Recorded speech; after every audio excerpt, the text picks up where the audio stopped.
रानीगंज कोयलांचल के प्रख्यात urologist doctor Raju Ranjan से पीवीटीवी ने एक खास मुलाकात की। इस दौरान उन्होंने मूत्र रोग से संबंधित विभिन्न मुद्दों पर अपनी राय जाहिर की।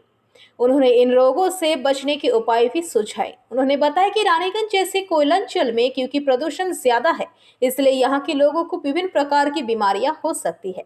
आइए जानते हैं डॉक्टर राजू रंजन से कुछ खास बात। मैं पीवीटीवी की ओर से कुमार जितेंद्र जी, मैं हमेशा ही पीवीटीवी के द्वारा आपको किसी न किसी चिकित्सक से रूबरू कराते रहता हूं। आज हमारे बीच यूरोलॉजिस्ट डॉक्टर राजू रंजन जी हैं। वो रानीगंज के आनंद लोक अस्पताल में और गोप मेडिकल सहित सनाका अस्पताल में बैठते हैं। उनसे हम जानते हैं कि मूत्र से संबंधित रोगों के बारे में जानकारी, और उनसे आज हम टिप्स लेंगे कि कैसे हम मूत्र रोग से निदान पा सकते हैं और क्या क्या हम लोगों को करना चाहिए। नमस्कार सर, वैसे तो आप पटना से बिलोंग करते हैं और रानीगंज कोयलांचल की धरती पर आप कुछ दिनों से यहाँ पर अपनी सेवा प्रदान कर रहे हैं। सर, आप तो जानते हैं रानीगंज कोयलांचल एक कोयलरी क्षेत्र है, पूरा चारों तरफ पोल्यूशन अब फैली हुई है। तो ऐसी स्थिति में लोगों का जो खान पीन है वो भी काफ़ी हाइजीनिक नहीं है। कई लोग तो पेट के संबंधी रोग से जुड़े हुए हैं, मूत्र संबंधी रोग से भी जुड़े हुए हैं। तो आप हमें अपने चैनल के माध्यम से बताने की चेष्टा करें कि मूत्र रोग में जो इन्फेक्शन होता है उसको हम कैसे रोक सकते हैं और उसके लिए हम लोग को क्या क्या करना चाहिए। सबसे पहले आपको नमस्कार और पीवीटीवी चैनल के सभी दर्शकों को नमस्कार। मैं डॉक्टर राजू रंजन, मैं एमसीएच यूरोलॉजिस्ट हूँ। मैं भी कोयलांचल का ही रहने वाला हूँ, धनबाद का ही रहने वाला हूँ। मेरी सारी परवरिश यहीं हुई है, स्कूलिंग वगैरह सब यहीं हुई है। और दुर्गापुर और रानीगंज क्षेत्र में मैं पिछले 2-2.5 सालों से काम कर रहा हूँ। आनंद लोक में भी शायद 2-2.5 साल हो ही गए काम करते हुए। इस क्षेत्र में जो आपने सवाल पूछा खाने पीने का और फूड हैबिट्स का, तो जो यूरोलॉजी की बीमारियां हैं वो बहुत सारे बीमारियां ऐसे हैं जो रिलेटेड हैं फूड से, खास करके स्टोन। इस एरिया में बहुत सारे पेशेंट स्टोन्स के आते हैं। खास करके इन जो नॉन वेज डाइट है, जैसे मछली वगैरह हो गया और चिकन हो गया, और थोड़ा सा लिक्विड का कंजम्पशन कम है लोगों में, तो और इधर का वाटर में भी हार्डनेस है। तो मुझे लगता है कि इन सारे चीज़ों के कारण, एक क्यूमुलेटिव इफेक्ट के कारण ही लोगों में बहुत ज़्यादा स्टोन आ रहा है। खास करके बांकुड़ा के जो पेशेंट्स हैं बहुत बहुत हेवी स्टोन बर्डन के साथ आते हैं वो लोग। पुरुलिया क्षेत्र में भी बहुत सारे पेशेंट ऐसे हैं जो यहाँ पे आते, क्योंकि वहाँ पे शायद एड्रेस नहीं हो पा रहा है उनका इशू। पर बांकुड़ा, पुरुलिया और बीरभूम डिस्ट्रिक्ट के जो पेशेंट्स मैंने देख रहा हूँ, इनमें बहुत हाई बर्डन है स्टोन का। केवल स्टोन ही यूरोलॉजी में डिजीज़ नहीं है।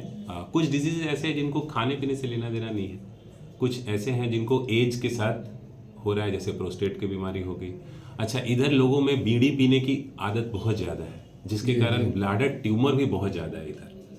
हम लोग आनंद लोक हॉस्पिटल में, फिर सनाका हॉस्पिटल में, हम लोग गरीब लोगों का हर संभव जो बीमारी है उसका इलाज हम लोग कर रहे हैं। कोई ऐसा यूरोलॉजिकल डिजीज़ नहीं है जिसका इलाज यहाँ नहीं कर रहा हूँ मैं, एक्सेप्ट रेनल ट्रांसप्लांट, क्योंकि उसकी अभी लाइसेंस कहीं भी यहाँ पे नहीं है। अदरवाइज ब्लैडर ट्यूमर हो, किडनी ट्यूमर हो, बड़ा से बड़ा ट्यूमर हो। मुझे याद है एक 12 साल का लड़का था बांकुड़ा डिस्ट्रिक्ट का, जिसको एक 25 सेंटीमीटर का एंजियोमायोलाइपोमा था, ट्यूबरस, उसका हाल फिलहाल में आया भी था यहाँ पे। उसका बहुत ही जटिल ऑपरेशन हमने किया था।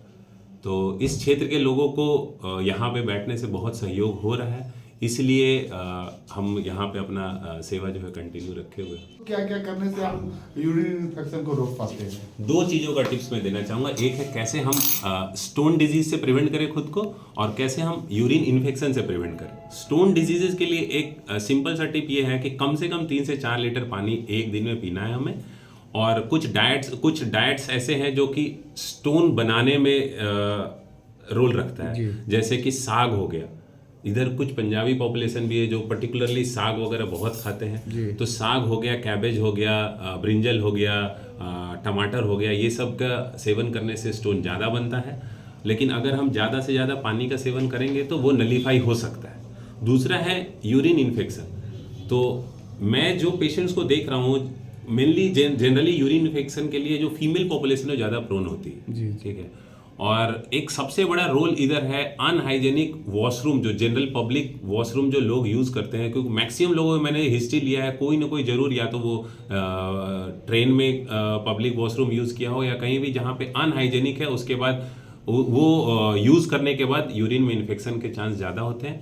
तो try to avoid using public washroom, और अगर ऐसा हुआ भी, अगर यूज़ करना पड़ा भी, तो प्राइवेट पार्ट्स को, जो पेशाब के जो रास्ता है, जो द्वार है, उसको एक बार वॉशरूम करने के बाद साबुन से उसको धो लें। डॉक्टर साहब, अक्सर देखा जा रहा है कि जो ये शुगर के जो पेशेंट हैं उनमें बहुत ज़्यादा यूरिन का इन्फेक्शन होता है, और उनके जो पेशाब के रास्ते में है वो कई सफ़ेद से भी जमा हो जाते हैं, कई बार जलन भी होता है।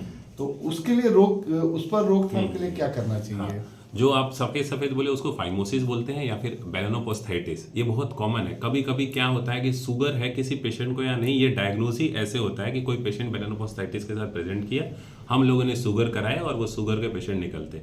आइडियली अगर किसी भी पेशेंट को शुगर है तो वो कंट्रोल में होना चाहिए, क्योंकि अगर शुगर कंट्रोल में नहीं रहा तो वो शुगर जो आपके खून में बढ़ा हुआ वो आपके पेशाब में आ जाएगा। जब पेशाब में आ जाएगा तो पेशाब के रास्ते में जो सो रहे बैक्टीरिया हैं वो भी उस शुगर को खाते हैं और वो अपना कॉलोनीज को बढ़ा देते हैं। तो उसके बाद आपको इन्फेक्शन होना ही होना है, और अगर आप कंट्रोल नहीं रखिएगा तो वो इन्फेक्शन नीचे से ऊपर भी जा सकती है, और एक बार किडनी अगर इन्वॉल्व हो गया इन्फेक्शन में तो बहुत ही भयावह सिचुएशन बन सकता है। तो मेरा आग्रह रहेगा इस वीडियो के थ्रू, जो दर्शक सुन रहे हैं, अगर उन्हें शुगर की बीमारी है तो उसको थोड़ा सीरियसली लेना चाहिए।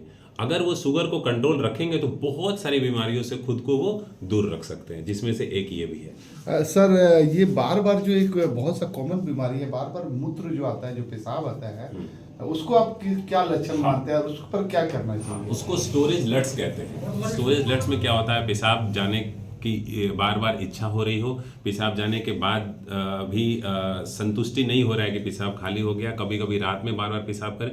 इसमें 2-3 कारण होते हैं, वो एज के अनुसार है।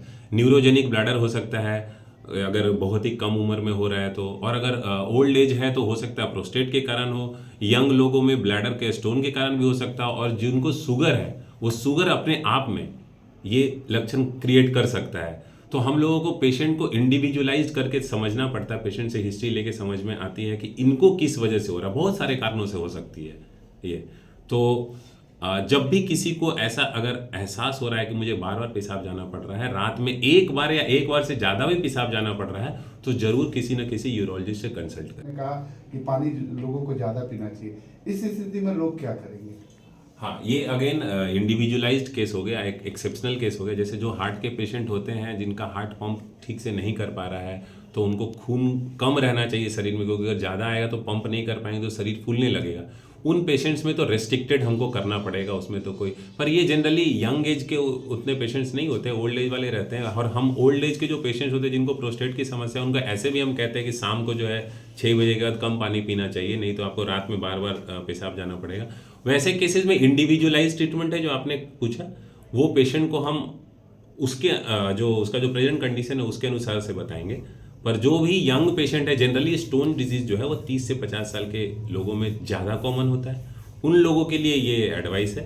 अगर किसी को हार्ट की डिजीज़ है, किसी को किडनी का डिजीज़ है, किडनी वाले को भी हम ज़्यादा पानी नहीं पीने बोलेंगे, तो उन लोगों के लिए अलग रहता है। लोग मूत्र रोग से आक्रांत नहीं हो, इसके लिए हम लोग को बेसिक रोजाना क्या करना चाहिए? आपके हिसाब से क्या टिप्स होनी चाहिए? पहली बात तो मूत्र रोग से आक्रांत होने की ज़रूरत नहीं है। कोई शायद ही कोई ऐसा बीमारी है मूत्र रोग का जिससे आक्रांत होना पड़ता है। जब कभी दोनों साइड स्टोन हो और किडनी फूल जाए, क्रिएटिनिन बढ़ जाए, तभी। अदरवाइज किडनी के डिजीज से मौत होती नहीं है अकस्मात, बहुत लंबा बीमारी खींचता है इसमें।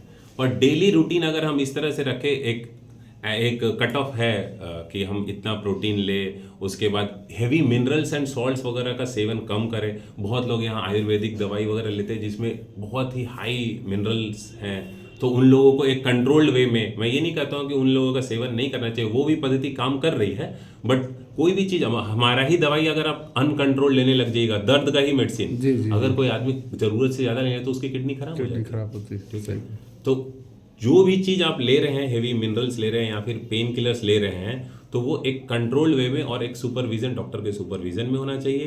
हेल्दी डाइट होना चाहिए और रेगुलर एक्सरसाइज करें। रेगुलर एक्सरसाइज करने से आपका शुगर भी कंट्रोल में रहेगा और आपका पूरा का पूरा इतने सारे हार्मोन्स रिलीज होते हैं जो आपके पूरी सर्कुलेशन को कंट्रोल में रखती है। सर नया साल है, नए साल में दिनचर्या को बेहतर तरीका से पालन कर सकते हैं। एक्चुअली क्या है, ये नए साल चलिए नए साल के बहाने ही सही, सीडेंट्री लाइफस्टाइल हो गया हम लोगों का। पहले के ज़माने में लोग अपने रोज़मर्रा के काम के कारण चल फिर लेते थे और आज हम लोगों का लाइफ सीडेंट्री हो गया। अगर हम एक जगह से दूसरे जगह भी जाना है तो हम चल के नहीं जाते, बैठ के जाते हैं, कार में बैठ के जाते हैं। तो अब इसको तो कोई रोक नहीं सकता। अब आप दुर्गापुर में रह रहे हो और आपको काम करना है बर्धमान में, तो आपको तो जाना ही पड़ेगा कार से, पैदल तो जाइएगा नहीं। तो कम से कम सुबह उठ के हम मॉर्निंग वॉक कर सकते हैं, या जो यंग पॉपुलेशन है वो वर्कआउट कर सकते हैं।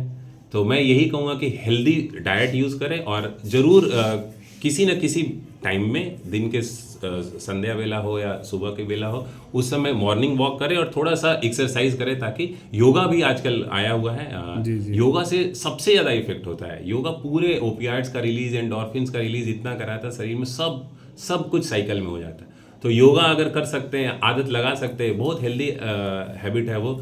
और मैं तो रिक्वेस्ट करूंगा लोगों से कि वो पूरे फैमिली मेंबर्स को योगा का हैबिट लगवाएं। जी। तो योगा करें और रेगुलर अच्छा डाइट ले और अपना एक्सरसाइज का हैबिट रखें।